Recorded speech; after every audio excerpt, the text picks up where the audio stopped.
வணக்கம் நண்பர்களே. இன்று நாம் பார்க்க போகும் கதை ஏயர்கோன் கலிக்காம நாயனார் கதை. காவிரி நதி வலம் பெருகி ஓடும் சோழ நாட்டில் பெருமங்கலம் என்ற செழிப்பான ஊர் இருந்தது. அந்த ஊரில் ஏயர் குலத்தை சேர்ந்தவர்கள் வாழ்ந்து வந்தனர். அவர்கள் வீரத்திலும் மரியாதையிலும் சிறந்தவர்கள். சோழ அரசின் படைத்தலைவர்களாக புகழ் பெற்றவர்கள். அந்த பெருமைமிக்க குலத்தில் பிறந்தவர்தான் ஏயர்கோன் கலிக்காம நாயனார். சிறுவயதிலிருந்தே கலிக்காமர் சிவபெருமானிடம் மிகுந்த பக்தி கொண்டவர். அவருக்கு உலகில் கிடைத்த மிகப்பெரிய செல்வம் சிவபெருமானின் திருநீறு, திருவடி, நமசிவாய என்னும் 5 எழுத்து மந்திரம்.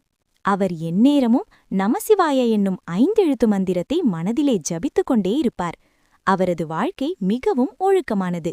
அவர் மானக்கஞ்சார நாயனாரின் மகளை திருமணம் செய்து நல்ல இல்லற வாழ்க்கை நடத்தி வந்தார். ஆனால் அவருக்கு முக்கியமானது குடும்ப வாழ்க்கை அல்ல, சிவபக்திதான். சிவபெருமானின் அடியார்களை அவர் மிகவும் மதித்தார். சிவனடியார்களுக்கு சேவை செய்வதே ஏயர்கோன் கலிக்காம நாயனாரின் பணி. அவர் மனைவியும் அவருக்கு துணையாக இருந்தார். சிவனடியார்களின் கதைகளை கேட்டு மகிழ்ந்தார். அவர்கள் செய்த பக்தி செயல்களை நினைத்து கண்ணீர் மல்கும் அளவுக்கு அவர் பக்தியில் மூழ்கியிருந்தார். இவ்வாறு அமைதியாகவும் ஆனந்தமாகவும் வாழ்ந்து வந்த சமயத்தில் ஒரு நாள் ஒருவர் சொன்ன செய்தி அவரது வாழ்க்கையை முழுவதுமாக மாற்றியது. அந்த செய்தி என்னவென்றால், சிவபெருமான் தாமே சுந்தரமூர்த்தி நாயனாரின் வேண்டுகோளுக்காக பறவையாரிடம் தூது சென்றார். இந்த செய்தியை கேட்ட கலிக்காம நாயனார் அதிர்ச்சியடைந்தார். பின்னர் அந்த அதிர்ச்சி கோபமாக மாறியது. இது எப்படி சாத்தியம்? ஒரு அடியான் இறைவனை தூது அனுப்புகிறானா? இறைவன் தன் திருவடிகள் வலிக்கும்படி நடந்து செல்வது சரியா? இந்த செயல் பக்தியா அல்லது பெரிய பிழையா? இவ்வாறு எண்ணி எண்ணி கலிக்காமர் மனமுடைந்தார். அவர் சுந்தரரின் மேல் மிகவும் கோபமடைந்தார். இவ்வளவு பெரிய தவறு செய்தவனும் தன்னை சிவபக்தன் என்று சொல்லிக் கொள்கிறானா என்று கடுமையாக பேசினார். இந்த எண்ணமே அவரை உள்ளுக்குள் சிதைத்தது. அவர் துன்பத்தில் மூழ்கினார். இந்த நிலையில் இந்த செய்தி சுந்தரருக்கும் சென்றது. கலிக்காமர் துன்பப்படுவதை அறிந்த சுந்தரர் மிகவும் வருந்தினார். என்னால்தான் ஒரு சிவபக்தன் துன்பப்படுகிறான் என்று மனம் கலங்கினார். அவர் உடனே சிவபெருமானை நாடி என் தவறை மன்னித்து கலிக்காமரை காப்பாற்ற வேண்டும் என்று வேண்டினார். அப்போது சிவபெருமான் ஒரு தீர்மானம் செய்தார். 2 பெரிய பக்தர்களையும் இணைக்க வேண்டும். அதற்காக ஒரு சோதனை ஏற்படுத்தினார். கலிக்காமருக்கு கடுமையான சூளை நோய் ஏற்பட்டது. அந்த நோய் மிகுந்த வேதனையை அளித்தது. உடல் முழுவதும் வலி, தாங்க முடியாத துன்பம், உயிரே பறந்து போகும் அளவுக்கு வேதனை. அந்த வேதனையில் கலிக்காமர் தவித்தார். அந்த நேரத்தில் சிவபெருமான் அவரிடம் அருள்வாக்கு கூறினார். இந்த நோயை குணப்படுத்த வல்லவர் சுந்தரர்தான் என்று. இதற்கிடையில் சிவபெருமான் சுந்தரரிடமும் கட்டளையிட்டார். உடனே சென்று கலிக்காமரை காப்பாற்று என்று. சுந்தரர் உடனே பெருமங்கலத்திற்கு புறப்பட்டார். அவர் வருவதை முன்னரே கலிக்காம நாயனாருக்கு தூதுவர் மூலம் செய்தி அனுப்பினார்.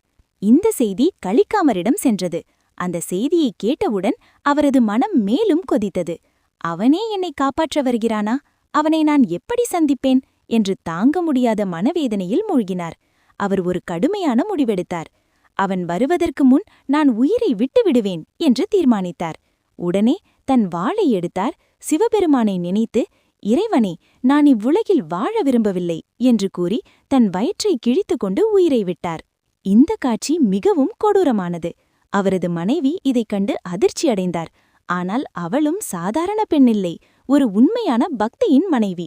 அவள் உடனே தீர்மானித்தாள், நான் என் கணவரோடு சேர்ந்து உயிர் விடுவேன் என்று. அந்த நேரத்தில் சுந்தரர் வருகிறார் என்ற செய்தி அவளுக்கு வந்தது. அவள் உடனே தன் துயரத்தை மறைத்தாள். கணவரின் உடலை யாரும் அறியாமல் ஒரு அறையில் வைத்தாள். வீட்டையே திருவிழா போல அலங்கரித்தாள். மலர்கள், விளக்கு, மணமுள்ள நீர், அழகான அலங்காரம் எல்லாம் செய்து வைத்தாள். சுந்தரரை மரியாதையுடன் வரவேற்றாள். அவரது பாதங்களை கழுவி வழிபட்டாள். சுந்தரர் அவளது பக்தியை பார்த்து மகிழ்ந்தார். பின்னர் கேட்டார், கலிக்காமர் எங்கே? அவள் முதலில் மறைத்தாள்.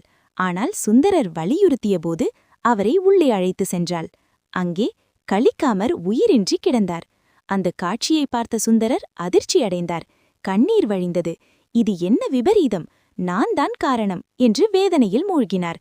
நானும் உயிர் வாழக்கூடாது என்று முடிவு செய்தார். அந்த சமயம் ஒரு அதிசயம் நடந்தது. சிவபெருமானின் அருளால் கலிக்காமர் உயிர் பெற்று எழுந்தார். அவர் உடனே சுந்தரரை தடுத்தார். ஐயா, நான் பெரிய தவறு செய்தேன். உங்களைப் பற்றி தவறாக நினைத்தேன். என்னை மன்னிக்க வேண்டும் என்று கண்ணீர் மல்க வேண்டினார். சுந்தரரும் அவரை அணைத்துக் கொண்டார். இருவரும் மனமுவந்து இணைந்தனர். அந்த தருணம் பக்தியின் உண்மையான அர்த்தத்தை காட்டியது. பின்னர் இருவரும் சேர்ந்து சிவபெருமானின் திருத்தலங்களுக்கு யாத்திரை சென்றனர். திருப்புன்கூர், திருவாரூர் எங்கும் சென்று இறைவனை வழிபட்டனர். சில காலம் ஒன்றாக இருந்தனர். பின்னர் கழிக்காமர் தனது ஊருக்கு திரும்பினார். அவர் வாழ்நாள் முழுவதும் சிவபக்தியுடன் வாழ்ந்தார். இறுதியில் சிவபெருமானின் திருவடிகளை அடைந்து முக்தி பெற்றார். கதையின் நெறி: உண்மையான பக்தி என்பது அன்பும் தாழ்மையும் கொண்டது. தவறாக நினைத்தாலும் உண்மையை உணர்ந்து மன்னிப்பு கேட்பது மிக உயர்ந்தது. குரு பூஜை: ஏயர்கோன் கலிக்காம நாயனாரின் குரு பூஜை ஆனி மாதம் ரேவதி நட்சத்திரத்தில் கொண்டாடப்படுகிறது. நண்பர்களே, இந்த கதை பிடித்திருந்தால் லைக் பண்ணுங்க, உங்கள் நண்பர்களுக்கு ஷேர் பண்ணுங்க. இந்த மாதிரி 63 நாயன்மார்களின் கதைகளை பார்க்க நம்ம சேனலை சப்ஸ்கிரைப் பண்ணுங்க. நாளை இன்னொரு நாயன்மார் கதையுடன் சந்திப்போம்.